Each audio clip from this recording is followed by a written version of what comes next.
आमचा विश्वास न्यायव्यवस्थेवर उडत चाललेला आहे. म्हणजे मी सांगतो, मी नियम पाळणारा माणूस आहे, कायद्यावर विश्वास ठेवणारा माणूस आहे. आजपर्यंत 35-40 केसेस माझ्या विरुद्ध झाल्या. त्या प्रत्येक केसला मी हजर राहिलो तारखेला. न्याय मिळाला की नाही वेगळा मुद्दा, पण विश्वास होता. आता मात्र विश्वास उडालाय. याचं कारण असं की सुप्रीम कोर्टात काय घडतंय आपण पाहतो. उमर खलिदला 6 वर्ष तुरुंगात ठेवलेलं आहे. त्याला बेल मिळत नाही. आम्हाला शिकवण्यात आलं होतं की बेल इज रूल वगैरे, जेल इज एक्सेप्शन. ते काय होत नाही. काल सुप्रीम कोर्टात जो प्रसंग घडला, एका वकिलाने सरळ सरळ न्यायाधीशांचा अपमान केला आणि सरन्यायाधीशांना सुद्धा शिव्या दिल्या. मला सांगा, हे काय चाललंय या देशात? सुप्रीम कोर्टाची प्रतिष्ठा राहिलेली नाहीये का? मला असं वाटतं की न्यायालयांवर विश्वास ठेवायचा की नाही या प्रश्नाचं उत्तर आपण ठेवला पाहिजे असंच आहे. कारण आपण, तुम्ही, मी किंवा अनेक जण आपल्यासारखे हे लोकशाही यंत्रणांवर विश्वास कायम राहिला पाहिजे म्हणून आपण काम. माझे शिक्षक आहेत डॉक्टर उल्हास बापट, ते मला मुद्दामून काही वेळेस बोलवून त्यांनी मला सांगितलं की थेट न्यायव्यवस्थेवर अविश्वास लोकांचा राहील अशा पद्धतीने काही वक्तव्य करायला नको. आपण विश्वास कायम राहील, मजबूत होईल अशा दिशेने काम करायला पाहिजे. त्या सकारात्मक अर्थाने मग मला बोललं पाहिजे. आणि मला असं वाटतं की न्यायव्यवस्थेवरचा विश्वास आपणच कायम ठेवण्याची गरज आहे. आता ही जी घटना झाली, त्या एका मुलाने त्याची स्वतःची केस, स्वतःची बाजू मांडताना, पण तो स्वतः वकील होता. तो स्वतः वकील आहे, पण पार्टी इन पर्सन म्हणून त्याचीच केस तो चालवत होता. त्यामुळे तो बँड वगैरे न घालता तिथे हजर झाला होता. आणि त्यांनी जे काही शब्द वापरले त्याच्यातून एक निराशा प्रचंड दिसते न्यायव्यवस्थेबद्दलची. आणि प्रातिनिधिक स्वरूपात आपण पाहिलं तर तो भारतीय लोकांच्या मनात आज न्यायव्यवस्थेबद्दलचा जो असंतोष आहे त्याचा तो एक प्रतीक बनला तो मुलगा, असं मला वाटतं. त्यांनी जे शब्द वापरले ते खूप महत्वाचे आहेत. त्यांनी पहिले म्हटलं की मी सोवरीन आहे, म्हणजे मी सार्वभौम आहे, जे भारतीय संविधानाच्या प्रस्ताविकेत आहे की नागरिक सार्वभौम आहे आणि यंत्रणा या नागरिकांसाठी काम करणारं माध्यम आहे. ते विसरत चाललेली न्यायव्यवस्था, या अर्थाने त्याचा सार्वभौम हा शब्द त्यांनी वापरला, त्याच्याकडे आपण बघायचे. दुसरं त्यांनी म्हटलं की न्यायाधीशांना उद्देशून त्यांनी तुम्ही ज्युडिशियल सर्वंट्स असं त्यांनी म्हटलं. म्हणजे तुम्ही ज्युडिशियल सर्वंट म्हणूनच वागलं पाहिजे ही अपेक्षा खरं तर लोकांची आहे, हे त्याच्यातून व्यक्त झालं असं अशा अर्थाने मी पाहतो आपण. कारण आता सकारात्मक थोडं बघितलं पाहिजे त्यात. आणि त्यांनी दुसरं वक्तव्य त्यांनी केलं की मी तुम्हाला ऑर्डर देतो. आता हा आगाऊपणाचा भाग आहे त्याचा नक्कीच, की ऑर्डर तो देऊ शकत नाही आणि ऑर्डर देण्याची भाषा त्यांनी करायला नको होती. आता त्याच्यानंतर त्यांनी जे काही केलं की कागद भिरकावून दिले आणि चीफ जस्टिस ऑफ इंडियाला शिवीगाळ केली. म्हणजे 2 वेगळे न्यायाधीश त्यांच्या समोर त्याची केस सुरू होती आणि त्यांनी चीफ जस्टिस ऑफ इंडियाला शिव्या दिल्या. तरी सुद्धा त्याच्यावर काही कारवाई झाली नाही. कारण की न्यायालयाच्या न्यायाधीशांनी, सगळ्या सुप्रीम कोर्टच्या न्यायाधीशांनी कदाचित ठरवलं आणि त्यांचं वक्तव्य आता प्रसिद्ध झालेलं आहे. त्यांनी म्हटलं की let the issue die it's natural death असं त्यांनी म्हटलं. त्याच्यामुळे त्याला माफ केलं की याच्यावर एक परिणाम झालेला आहे, हा दबावाखाली कोणत्या तरी आहे, नाराजी आहे, ही आपण समजून घेतली पाहिजे असं त्यांचं मत दिसतं. तर हा एक सकारात्मक दृष्टिकोन म्हणून आपण जरूर पाहू शकतो. परंतु मला असं वाटते की त्यांनी जे प्रतिनिधित्व केलेलं आहे सगळ्या लोकांच्या निराशेचं, त्या निराशेचं परिमार्जन न्यायव्यवस्थेतले लोक कसे करतात आणि ते केल्याशिवाय एखाद्या कोणाला तरी माफ करून असं होणार नाही. म्हणजे माफ जर याच्यासाठी केलं असेल की याला माफी न करता याच्यावर केस चालली असती तर हे सगळं परत चर्चेत आणलं असतं आणि न्यायव्यवस्थेचे दिंदवडे निघाले असते. तर तसे काढायचे नव्हते म्हणून माफ केलं असेल तर ती स्ट्रॅटेजी म्हणून आपण समजून घेऊ शकतो. पण अदरवाईज माफ करणं, म्हणजे असं तुमचं म्हणणं आहे की न्यायव्यवस्थेची लाज जाऊ नये म्हणून या माणसाला माफ केलेलं. हो, असं कारण त्याची भाषा अत्यंत प्रखर होती. शिवीगाळ केली त्यांनी सरन्यायाधीशांना. बॉडी लँग्वेज त्याची वाईट. तरी जज म्हणतात, म्हणजे दोन्ही बेंचवरचे 2 जज म्हणतात की नाही, जाऊ द्या प्रकार. मला असं वाटतं की ती मॅच्युरिटीच्या नावाखाली जी माघार घेतलेली आहे न्यायालयातल्या न्यायाधीशांनी, ती आपण समजून घेतली तर एक घाबरलेल्या मानसिकतेत न्यायव्यवस्थेतले सुद्धा लोक आहेत की याच्यावर केस चालली तर हे सगळं बाहेर येईल आणि त्यामुळे कदाचित भानगडी बाहेर येतील, असंतोष आणखी जास्त वाढेल आणि त्यामुळे न्यायव्यवस्थेने पाऊल मागे घेऊन मॅच्युरिटीच्या नावाखाली हा व्यापकपणा दाखवण्याचा प्रयत्न जो केलेला आहे तो त्या अर्थाने सुद्धा मग बघितला पाहिजे. म्हणजे एकीकडे मी सांगतोय की चांगलं झालं की त्याला माफ केलं, पण त्याच्यातला मग दुसरा भाग पण आपण पाहायला पाहिजे. आणि म्हणून मला असं वाटतं की सगळ्यात सर्वोच्च पदांवर भारतातल्या सुमार दर्जाचे लोक पोचायला लागले, बसायला लागले आणि ते सुमार आहेत हे सिद्ध व्हायला लागलं, हे दिसायला लागलं. तेव्हा लोकांची त्या व्यवस्थांबद्दलची प्रतिष्ठा कमी झालेली आहे. जी पत असते ती पत कमी होत चाललेली आहे आणि त्यामुळे हे प्रकार जास्त घडत आहेत. त्यामुळे त्याचा सुद्धा विचार झाला पाहिजे की कोणीतरी सर्वोच्च पदावर बसला म्हणजे तो फार सर्वोच्चच आहे असं समजून आविर्भाव जर तो माणूस आणत असेल. मागच्या काही वर्षामध्ये आपण बघितलं की कशा प्रकारचे न्यायाधीश निर्माण झालेले आहेत, तयार झालेले आहेत किंवा त्यांना तयार करण्यात आलेलं आहे, हे अत्यंत वाईट आहे. तुमचं असं म्हणणं आहे की बरोबर आहे, सगळ्या सर्वोच्च पदावर सुमार दर्जाचे लोक बसतात, हे मला मान्य आहे. पण मी तुम्ही कायद्याच्या क्षेत्रातले आहात, वकील आहात म्हणून विचार की या देशात जे गेले 5 सरन्यायाधीश झाले ते सुद्धा सुमार दर्जाचे होते असं तुमचं म्हणणं आहे? नाही, मला सगळेच तसे होते असं म्हणायचं नाही, परंतु त्यातले काही जण बुद्धीचा वापर भाडोत्री पद्धतीने काही जणांना करू द्यायचा अशी जी सूट त्यांनी दिली, म्हणजे प्रचंड हुशार काही जण आहेत, प्रचंड हुशार आहेत. बोलताना ते लक्षात येते की हा माणूस खूप हुशार आहे. त्यांनी जे शब्द जे वापरायचे त्याच्यामुळे कोणी प्रभावित होऊन जाईल अशा प्रकारची त्यांची बुद्धिमत्ता होती. पण ती प्रखरता न्यायासाठी न वापरता, अन्यायाचं परिमार्जन करण्यासाठी न वापरता, अन्यायालाच जणू काही झाकून ठेवायचं आणि त्यांना स्कोप द्यायचा, याच्यासाठी जर बुद्धी वापरली असेल तर मग आपण त्या हुशारीला काय म्हणणार, हा प्रश्न आहे. त्याला लबाडी म्हणायचं. म्हणजे खूपच मोठी लबाडी झाली. म्हणजे त्यामुळे त्यांनी अन्यायाचं परिमार्जन करण्यासाठी वापरली नाही आपली बुद्धिमत्ता, आणि सत्ताधारी पक्षाचा फायदा होईल किंवा लब्ध प्रतिष्ठितांचा फायदा होईल, हो. भांडवलदारांचा फायदा होईल, यासाठी जर वापरली असेल सरन्यायाधीशांनी आपली बुद्धिमत्ता, तर हा जनताद्रोह नाहीये का? जनताद्रोह आहेच ना. तो न्यायाशी द्रोह आहे, जनतेशी द्रोह आहे, स्वतःशी द्रोह आहे त्यांचा. आणि त्यामुळे संधी साधू राजकारणी म्हणून आपण असं एकत्र शब्द घेतो की संधी साधू राजकारणी, पण संधी साधू न्यायाधीश असू शकतात हे मागच्या काही वर्षांमध्ये जे दिसायला लागलेलं आहे, त्यातून हे लोक न्यायालयापर्यंत पोहोचायला लागलेले आहेत, प्रक्षोभ व्यक्त करायला लागलेले आहेत. आणि मला वाटतं एकूणच एक डेमोक्रेटिक डेफिसिट तयार झाले, लोकशाहीमध्ये खूप मोठी तूट तयार झालेली आहे आणि त्याची झळ न्यायव्यवस्थेला पण बसते आहे. आणि त्याची झळ न्यायव्यवस्थेला बसू नये यासाठी झटणारे न्यायाधीश हे कमी होत. नाही, बरोबर आहे. झटणारे न्यायाधीश कमी होत आहेत, त्याच्याकडे मी येणार आहे थोड्या वेळात. पण अशा तऱ्हेने न्यायव्यवस्थेचा विश्वास जर उडत गेला, म्हणजे हे बरोबर आहे तात्विकदृष्ट्या की आपण विश्वास ठेवला पाहिजे, लोकशाहीच्या 4 खांबांवर विश्वास ठेवला पाहिजे, हे मला तात्विकदृष्ट्या मान्य आहे. पण प्रत्यक्षात प्रॅक्टिकली काय होतंय बघा, लोकांना न्याय मिळत नाहीये, केसेस पेंडिंग राहत आहेत, जे लबाडीनी वागतात समाजामध्ये त्यांनाच मोठमोठे वकील मिळत आहेत, त्यांची लाखो रुपये फी ते देत आहेत, सामान्य माणसाला काही त्याच्यामध्ये वाव नाही. असं जर होत राहिलं तर एक दिवस सुप्रीम कोर्टावर किंवा हायकोर्टावर किंवा खालच्या कोर्टावर लोकांचा प्रचंड मोर्चा येईल. बरोबर. मग काय त्यातून मार्ग कसा काढणार? कारण लोकांचा क्षोभ नेपाळमध्ये झाला तसा भारतात होऊ नये असं मला वाटतंय. पण अशीच परिस्थिती राहिली तर नेपाळ सारखी परिस्थिती एक दिवस होऊ शकते. खरं तर नेपाळपेक्षा भयानक परिस्थिती आपल्याकडे आहे असं माझं मत. परंतु लोक त्यांच्या दैनंदिन जीवन व्यवहारामध्ये त्यांच्या स्वतःच्या पोटाचा प्रश्न सोडवण्यामध्ये एवढे जास्त बिझी आहेत की अजूनही तो प्रक्षोभ जो आहे तो आपल्याला असा तुरळक प्रमाणात दिसतोय. आणि त्यामुळे याची दखल व्यवस्थांमध्ये काम करणाऱ्या, म्हणजे न्याय व्यवस्थेमध्ये, पोलीस व्यवस्थेमध्ये, राजकारणामध्ये, प्रशासनामध्ये काम करणाऱ्या सगळ्या लोकांनी वेळीच घेतली नाही तर खूपच जास्त मोठं अरिष्ट आपल्या भारतावर नेपाळ सारखी परिस्थिती येऊ शकते का? नेपाळपेक्षा भयंकर परिस्थिती ते होऊ शकते. रूल ऑफ लॉ नावाचा एक शब्द, की रूल ऑफ लॉ म्हणजे काय, की आपण कायद्याचं नियमांचं राज्य असावं अशी अपेक्षा त्यातून व्यक्त. तर रूल ऑफ लॉ असं न करता रूल बाय लॉ, म्हणजे कायद्याने आम्ही तुमच्यावर राज्य करणार, कायदा आमच्या हातात आहे, कायदा तयार करणारे आम्ही आहे, त्या कायद्याचा वापर आम्ही तुमच्यावर राज्य करण्यासाठी करणार, म्हणजे कायदा हत्यार म्हणून वापरणार, ते साधन म्हणून राहूच देणार नाही तुमच्या हातात. असं जर असेल तर मग लोक चिडतील, लोक संतापतील आणि त्या असंतोषाचे जनक जसं तेव्हा लोकमान्य टिळक झाले होते कोणीतरी होतील. आणि म्हणून मला असं वाटतं की वेळीच याची दखल घेतली पाहिजे. ही चाहूल आहे, हे जे काही प्रकरण घडत आहेत चाहूल आहे या सगळ्या असंतोषाची. तुम्ही त्यांना माफ केलं असं दाखवत असाल, तुम्ही फार मॅच्युरिटी दाखवली असं तुम्ही सोंग घेत असाल तर ते सोंग सुद्धा उघडं पडेल काही दिवसांनी. आणि त्यामुळे खूप जास्त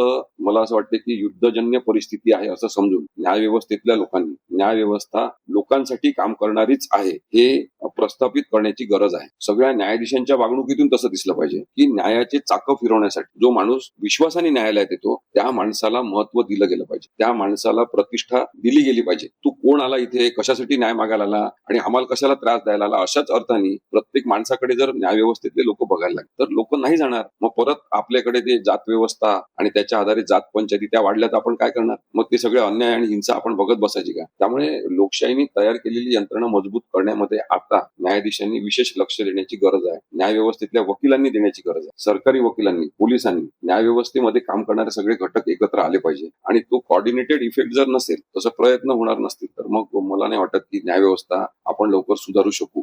तुमचं जे म्हणणं आहे, म्हणजे तुमचा जो रोष आहे किंवा नाराजी आहे न्यायव्यवस्थेबद्दल, या सगळ्या नाराजीमध्ये किंवा काळ्या चित्रामध्ये काही अपवाद.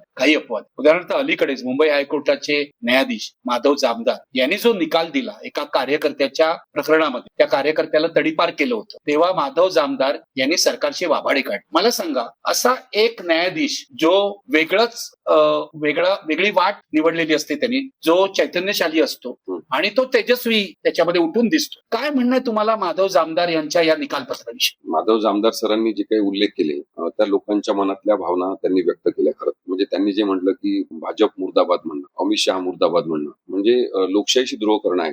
अमित शहा म्हणजे भारत देश आहे का? इथला नागरिक जर सार्वभौम आहे तर सगळ्या नागरिकांचा हा देश आहे आणि या देशामध्ये सुरू असलेले जे राजकीय व्यवहार जे प्रशासकीय व्यवहार आहे त्याच्याबद्दल नाराजी असेल तर त्याचा निषेध करणं हे लोकांचं कर्तव्य आहे आणि ते जर कर्तव्य करत असतील, त्यांचा अधिकार बजावत असतील तर तुम्ही त्यांना तडीपार करण्यासाठी योग्य समजणं हे अत्यंत क्रूर आहे. म्हणजे सीए कायदा ते आणणार, तर आता सिटिझनशिप अमेंडमेंट ऍक्ट तुम्ही आणणार असाल तर तुम्ही सरकार म्हणून तर आणू शकता, पण तुम्ही सरकार म्हणून जर त्याच्यामध्ये पारदर्शकता ठेवत नसाल की तुम्ही नागरिकत्व कोणाचं ठरवणार, कोणाचं हद्दपार करणार, कोणाला नागरिक म्हणून अमान्यच करणार, याच्याबद्दलची तुमची नियत जर दिसायला लागलेली आम्हाला, तर त्याबद्दल काही लोक जर रस्त्यावर येऊन आंदोलन करत असतील की नाही या कायद्याबद्दल आम्हाला प्रश्न विचारायचे आहे, लोकांच्या सहभागाशिवाय कायदा करू देऊ नका. म्हणजे लंडन सारख्या शहरामध्ये मुवमेंट सुरू झाली होती काही वर्षांपूर्वी, no legislation without people's participation, की लोकांच्या सहभागाशिवाय एकही कायदा तयार करायचा. मग लोकप्रतिनिधी आणि लोकांनी एकत्रच बसायचं नाही. काही जण या राजकारणातले थेट म्हणतात असे की आम्हाला लोकांना विचारूनच जर कायदे तयार करायचे तर मग आम्ही कायदे मंडळात बसून काय, एवढं हे सोपं नाही आहे असं उत्तर देणं. कोणीतरी विरुद्ध कोणीतरी असं प्रत्येक वेळी चित्र ते नसलं पाहिजे. ते तर म्हणाले की पोलीस काय सरकारचे गुलाम झाले, पोलीस सरकारचे गुलाम झालेच आहेत आणि हे वारंवार आम्हाला दिसत आहे. म्हणजे आता शक्तीपीठ महामार्ग आहे, तिथे पोलिसांचा रोल हा अत्यंत ऑब्जेक्शनेबल स्वरूपाचा आहे, आक्षेपार्ह स्वरूपाचा आहे. की लोक जर रॅली काढत आहेत, प्रबोधन रॅली काढत आहेत, त्यांनी नावच दिलाय प्रबोधन रॅली, कारण आमची शेती आम्हाला वाचवायची असं त्या लोकांचं म्हणणं, की तुम्ही रस्त्याखाली शेती घेणार, आम्ही काय करणार, आता तुम्ही थोडेफार आम्हाला किडूक मिडूक पैसे देणार, ते पैसे नाही पुरणार, आमच्या शेतीवर जीवन आधारित आहे, तर आमच्या शेतीचा वापर कसा करायचा ते विकायचं की नाही आम्ही ठरवू. पण एकतर्फी कायदे सरकारने केले नाही. जनहितासाठी म्हणजे पब्लिक पर्पजसाठी जर काही जमीन पाहिजे असेल तर तुम्ही द्या किंवा नका देऊ, आम्ही घ्यायचं म्हटलं तर आम्ही घेणार. आता ही जी अरेरावी आहे, मुस्कटदाबी आहे, त्याच्याबद्दल कोणीतरी मोर्चा काढत असेल तर तुम्ही त्यांच्यावर 200, 250 जणांवर FIR दाखल करणार, त्यांचं गुन्हेगारीकरण करणार. हे कुठेतरी थांबलं पाहिजे. म्हणजे काही पोलीस या व्यवस्थांमधले अत्यंत उत्तम आहेत, न्यायाधीश काही अत्यंत उत्तम आहेत, पण त्यांची संख्या अपवादात त्यांची संख्या कमी होत चाललेली आहे. म्हणजे एक पोलीस मुद्दाम नेऊन बसवला जातो सांगली जिल्ह्यामध्ये की यांचं गुन्हेगारीकरण करा म्हणून, तर हे चांगलं नाही. त्यामुळे लोकांचा जेव्हा असंतोष व्यक्त होत असेल तेव्हा सरकारची भूमिका काय राहिली पाहिजे, की कोण लोक आहेत हे जे नाराज आहेत त्यांच्यासोबत आम्ही बसणार, त्यांच्यासोबत मिटिंग घेणार, त्यांचं आम्ही ऐकून घेणार. तिथं दंडेलशाही करून चालणार नाही की इथं बसा, तुम्ही सांगा तुमचं म्हणणं 5 मिनिटात, चला निघा इथून, असं नाही चालणार. तुम्ही त्यांचं म्हणणं ऐकून घ्या, बोला त्यांच्याशी, संवाद साधा. संवादावर आधारितच लोकशाही असते की नाही, तर हे संवादच नष्ट करत चाललेले आहे आणि त्याच्यामुळे मग लोक कायदा हातात घेण्याच्या प्रवृत्तीच्या मागे लागलेले आहेत. तसं जर झालं तर खूप जास्त वाईट अन्यायाची परिस्थिती निर्माण. न्यायमूर्ती जामदार जे म्हणाले ते इतकं लोकांना भावलेलं आहे की त्यावर जे व्हिडिओ तयार झाले आणि सोशल मीडियावर त्याला लोकांनी प्रचंड प्रतिसाद दिला. याचा अर्थ असा होतो की जनतेची न्यायालयांकडून लोकशाही मजबूत करण्याची अपेक्षा आहे, पण आज ते होताना दिसत नाही लोकशाही मजबूत. मला इथेच यायचं आहे, अत्यंत महत्वाची केस महाराष्ट्राच्या दृष्टीने, ती म्हणजे उद्धव ठाकरे विरुद्ध एकनाथ शिंदे यांची केस सुप्रीम कोर्टात. तुम्ही त्यामध्ये सहभागी आहात. मला हे विचारायचं आहे की अन्याय केलाय का सुप्रीम कोर्टाने उद्धव ठाकरे, कारण त्यांचं सगळं काढून घेतलं, नाव काढून घेतलं, निशाणी काढून घेतलं. सुप्रीम कोर्ट केसचं हिअरिंगच करायला तयार नाही, इतके 3 वर्ष होऊन गेली हिअरिंग करायला तयार नाही. हे काय आहे? हे न्यायदानाच्या प्रक्रियेशी, त्याला नॅचरल जस्टिस म्हणतात, त्याच्याशी प्रतारणा नाहीये, पूर्ण प्रतारणा आहे, असंविधानिकता आहे. मी तुम्हाला चित्र सांगतो सुप्रीम कोर्टातलं कसं असतं. ही अत्यंत महत्वाची केस आहे. 14 कोटी लोकसंख्येचा हे राज्य आहे महाराष्ट्र आणि इथल्या राजकीय परिस्थितीबद्दल, सत्ता संघर्षाबद्दलचं महत्वाचं हे प्रकरण आहे. आता न्यायाधीश काय करतात की ते बसलेले असतात सगळे आणि ही जेव्हा केस लागते सगळे वकील उभे राहतात, जे बाजू मांडणार आहेत किंवा विरोधी पक्षाचे जे आहेत, आणि ते उभे राहिल्या न्यायाधीश काय करतात, ते म्हणतात की हे अत्यंत महत्वाचं प्रकरण आहे, इतके दिवस हे प्रलंबित ठेवून चालणार नाही. मला सांगा तुम्हाला किती वेळ लागणार आहे आर्ग्युमेंटसाठी, तुम्हाला किती वेळ लागणार आहे आर्ग्युमेंटसाठी. मग ते म्हणतात नाही अर्धा तास लागणार आहे. बरं तुम्ही 1 तास घ्या, तुम्हाला किती लागणार आहे. आपण असं करू की एक तारीख ठरवू आणि त्या तारखेला आता 2-3 तासात हे प्रकरण ऐकून आपण त्या दिवशी संपून टाकायचं. म्हणजे जे आपण चिडून बोलणार होतो ते तिथून ते न्यायाधीश बोलतात. हे नाटक आहे, मी तुम्हाला सांगतो. हे अनेक रेकॉर्डवर येत नाही. नाही, रेकॉर्डवर येत नाही. तिथे ते सांगतात फक्त असं की आता आपण एक तारीख ठरवणार, त्या दिवशी सगळं घेणार आणि मग आपल्याला आनंद होतो की त्याला पुढच्या तारखेला काहीतरी होणार. तर पुढच्या तारखेला ती केस मागे मागे ठेवली जाते. आता आम्हाला वेळ नाही म्हणून सांगितलं. म्हणजे हे डिलिबरेटली केलं जातं, बरेचदा डिलिबरेटली आहे असं मला वाटतं. आणि म्हणून माझं काय म्हणणं आहे की तुम्ही तरी थोडं सौम्य शब्दात प्रश्न विचारला असेल तरी पण माझं असं म्हणणं आहे की याच्यामध्ये महाराष्ट्राचे गव्हर्नर भगतसिंग कोश्यारी तेव्हाचे, त्यानंतर निवडणूक आयोग, त्यानंतर आपले विधानसभेचे अध्यक्ष आणि सर्वोच्च न्यायालयातले काही न्यायाधीश यांच्या संघटित राजकीय गुन्हेगारीचा हा प्रकार. दिस इज क्लिअर. आपण त्याला काय म्हणतो की ऑर्गनाइज पॉलिटिकल क्राईम सिंडिकेट, असं माझं स्पष्ट मत. त्यामध्ये न्यायाधीशही सामील आहे. त्याच्यात काही न्यायाधीश नक्की सामील आहेत. म्हणजे निर्णय द्यायचा असेल तर उद्धव ठाकरेंच्या बाजूने द्यावा लागणार हे माहिती आहे. ही घटनात्मक सत्यता आहे आणि मग न्यायाचा निर्णय जर यांच्या बाजूनेच द्यायचा आहे तर मग त्याला विलंब लावणं हे आपल्या हातात असेल. तर काही जणांनी मुद्दामून तारखा दिलेल्या आहेत. ही केस तुम्हाला सांगतो 1 वर्ष सुप्रीम कोर्टामध्ये दाबून ठेवण्यात आली, अबेंडन केसेसमध्ये ठेवून देण्यात आली आणि ती केस परत उकरून काढून परत ती बोर्डवर घ्यावी लागली आणि परत पुन्हा तारखा होतात. त्यामुळे हे जे सगळं सुरू आहे ते चांगलं नाही आणि मला वाटतं दरोडेखोरी एक प्रकारची जी आहे ती बंद झाली पाहिजे. लोक तुम्ही इतके कठोर शब्द वापरताय, कारण मी जर हे वापरले तर माझ्या विरुद्ध कंटेम्प्ट ऑफ कोर्ट होईल. म्हणजे अनेक कंटेम्प्ट ऑफ कोर्ट केसेस मी लढलोय, पण तिथे एकतर्फी असतं, केवळ न्यायालयाच्या बाजूने सगळं होत असतं. तुम्हाला ही भीती नाही वाटत की असं बोलल्यावर तुमच्यावर सुद्धा केस होऊ शकते? नाही, मी काही कोणत्या न्यायाधीशाचं नाव पहिली गोष्ट घेतलं नाही. मी नावं घेऊ शकतो पण मी घेतलं नाही. त्यानंतर मी एक चिकित्सात्मक विश्लेषण येतं की आपल्याला न्यायव्यवस्था चांगली करायची आहे. आपल्या दोघांच्या चर्चेचा आजचा विषय आहे. मग ती चांगली करायची असेल तर काही ब्लॅक मोल्स आहेत त्याच्यात, ते शोधून ते शोधून काढले पाहिजे, ते दूर केले पाहिजे. पण मुद्दामून आता मी तुम्हाला सांगतो, जामदार साहेबांनी एवढं चांगलं वक्तव्य, लोकशाहीला संघटित करणारं वक्तव्य आहे. लोकशाही मानणारे लोक इतके आनंदित झाले की ते थँक्यू मिलॉर्ड अशा म्हणण्याच्या मनस्थितीत आहे किंवा जामदार साहेब धन्यवाद तुम्ही म्हटलं. कारण की खूप दिवस एक ओशाळल्यागत असं एक वातावरण इथे झालेलं. जो अजगर असतो ना, खूप मोठं काहीतरी खाऊन पचवण्याच्या अवस्थेमध्ये असा नुसता निकोचित पडलेला असतो, तशी ही अजगरासारखी व्यवस्था, न्याय व्यवस्था ही अशी पडलेली आहे सुस्त. त्याला जागा करण्याचं काम जस्टिस माधव जामदार यांनी केलं. गांधी आणि आंबेडकर यांना एकत्र घेऊन चालणारा वैचारिक माणूस हा, पुरोगामी विचार माहीत असलेला हा माणूस आहे, संविधानावर प्रेम करणारा आणि त्यामुळेच त्यांनी तसं वक्तव्य त्यांनी केलं. ती ताकद असते खूप मोठी आणि ती ताकद त्यांनी दाखवलेली आहे. मी तुम्हाला मुद्दाम एक मुद्दा सांगतो खूप महत्वाचा. एक आंतरराष्ट्रीय संघटना आहे जस्टिस प्रोजेक्ट म्हणून, वर्ल्ड जस्टिस प्रोजेक्ट, WJP नावाची संस्था. या संस्थेने काय केलं की सगळ्या जगभरातल्या न्यायव्यवस्थांचा विचार केला, विश्लेषण केलं की स्वायत्तता, विश्वासार्हता आणि कायद्याचं राज्य म्हणजे रूल ऑफ लॉ मेंटेन करणारी सगळ्यात चांगली व्यवस्था कोणत्या देशाची आहे. आणि त्यांनी 143 देशांपैकी 86 नंबर म्हणजे 86 नंबरवर भारताचा नंबर. इतकी वाईट अवस्था जर आपली झाली असेल तर आपल्याला त्याचं काहीच कसं वाटत नाही. त्यांनी 2 प्रकारचे न्यायाधीश असतात असं सांगितलं. मी पण हे नेहमी सांगतो, म्हणजे माझं तर स्पष्ट म्हणणं आहे की मोदींना आवडणारा कायदा आणि संविधानात सांगितलेला कायदा असं सांगणारे न्यायाधीश 2 जण आहेत. मग यांनी काय म्हटलंय की सकारात्मक सरकारच्या भूमिकेला अनुकूल निर्णय देणारेच न्यायाधीश हा एक प्रकार आहे आणि दुसरा प्रकार आहे नागरिकांच्या घटनात्मक अधिकारांचे संरक्षण करणारे न्याय. आणि त्यांनी म्हटलंय की दुसऱ्या प्रकारचे न्यायाधीश दुर्मिळ होते.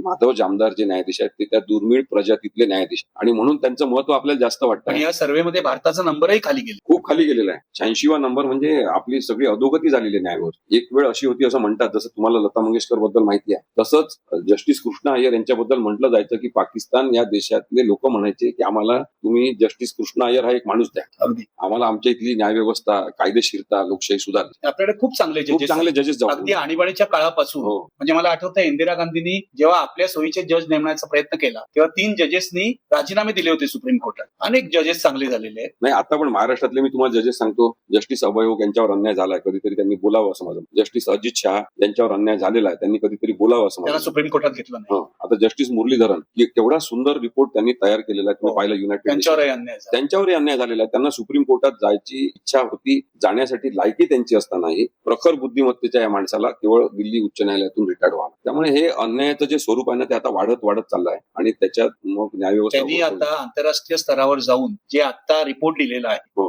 UN मध्ये जाऊन मुरलीधरन यांनी, त्याच्यामध्ये स्पष्टपणे म्हटलेलं आहे की 20,000 मुलं मारली इस्रायली सैन्याने आणि 42,000 मुलं जखमी झाली. हे इतक्या स्पष्टपणे कोण स्पष्टपणे म्हटलेलं आहे त्यांनी. ते त्याच्यात आपले पंतप्रधान तिथे जाऊन ते काय बीबी करत गळ्यात गळे घालतात. म्हणजे आपण हे सगळं समजून घेतलं पाहिजे, उघड्या डोळ्यांनी बघितलं पाहिजे की अन्याय करणाऱ्यांच्या तुम्ही गळे भेटूपणा करू शकत नाही असा, आणि ते खूप जास्त चांगलं नाही. म्हणून मग लोकांचा राग वाढतो. मला आणखी एक प्रश्न विचारायचा आहे आणि खूप काळ तो प्रश्न पेंडिंग आहे. एक म्हणजे उमर खालिद 6 वर्ष तुरुंगात. त्याला जामीन आधीच मिळायला पाहिजे होता, तो मिळाला नाही. शर्जील इमामला पण जामीन मिळालेला नाहीये. अनेक राजकीय कैद्यांना जामीन मिळाला नाही. भीमा कोरेगावची केस महाराष्ट्रात चाललेली आहे, त्या कैद्यांना सुद्धा सुरेंद्र गडलिंग अजूनही तुरुंगात आहे. हा काय प्रकार आहे? म्हणजे सरळ कायदा धाब्यावर बसवला जातोय. मला तर असं वाटतं की मुस्लिमांना टार्गेट केलं जात आहे, अल्पसंख्याकांना टार्गेट केलं जात आहे. मी खूप वर्षांपूर्वी एका न्यायाधीशांना भेटलो. खूप वर्षांपूर्वी का म्हणतोय, कारण की साधारणतः असेल 15-17 वर्ष. आणि ती व्यक्ती विशेष महाराष्ट्र